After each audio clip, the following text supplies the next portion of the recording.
Bill Gates said years ago a deadly virus was a grave threat. Today, the world is listening not only to Gates, but to another, also influential voice. The coronavirus is a real thing. Kylie took action. Nobody's immune to this. Millennials are not immune to this. Just hours after the Surgeon General enlisted her help on nationwide television. He definitely encouraged me to come on here and talk to you guys so you could see me and hear me. The world's youngest self-made billionaire sent this message to her 166 million followers. Please stay inside, you guys. You might have it and not even know and be infecting other people. It's serious, and the only way that we're going to slow this down is if we do this, since there's not a cure right now. The nation's top doc responded on Twitter. This is pretty cool. All kinds of people are doing their part to fight COVID-19. Shows like Grey's Anatomy, Station 19, and The Resident are banding together, donating much-needed supplies to healthcare workers. Today, there's a new update on Tom Hanks' condition. His sister told the Daily Mail, quote, "He's not great, but still okay." He and his wife, Rita, are in self-quarantine after being released from the hospital earlier this week. Entrepreneur turned philanthropist Bill Gates gave a TED Talk in 2015 while the Ebola epidemic was raging. The streets of San Francisco have turned into a virtual ghost town after that city issued a shelter-in-place order. California's governor followed suit last night. Governor Gavin Newsom shocked Californians with that message, but our show and others are keeping everyone informed.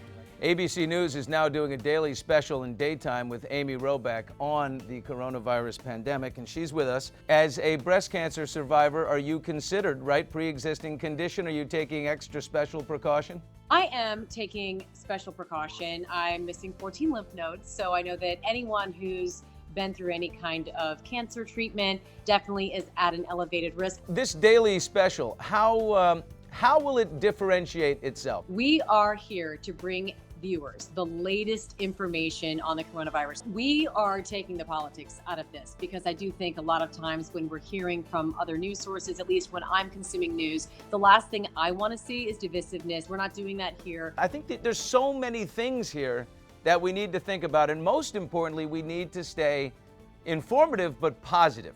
I agree. So this is a reset button, an opportunity to reset our lives and reset how we treat one another. But in the year 2020, perhaps the biggest source of information for young people comes from people like Kylie. We're going to get through this together. We just have to listen to each other, respect each other, self-quarantine. Well, it's nice that Kylie Jenner, responded to the Surgeon General. Dr. Dorian is back with us today. One thing people are not talking about is obesity, because we have that here more than anyone else.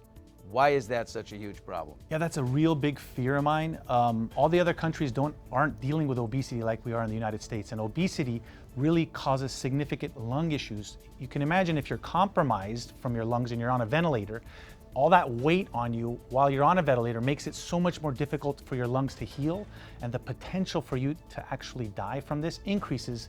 And we're not getting those statistics from the other countries because they don't have that problem we have here in the United States. We talked about ibuprofen being sort of an aggravator, Tylenol better. What about cough syrups? Is it good to use that, or do you want to cough it out?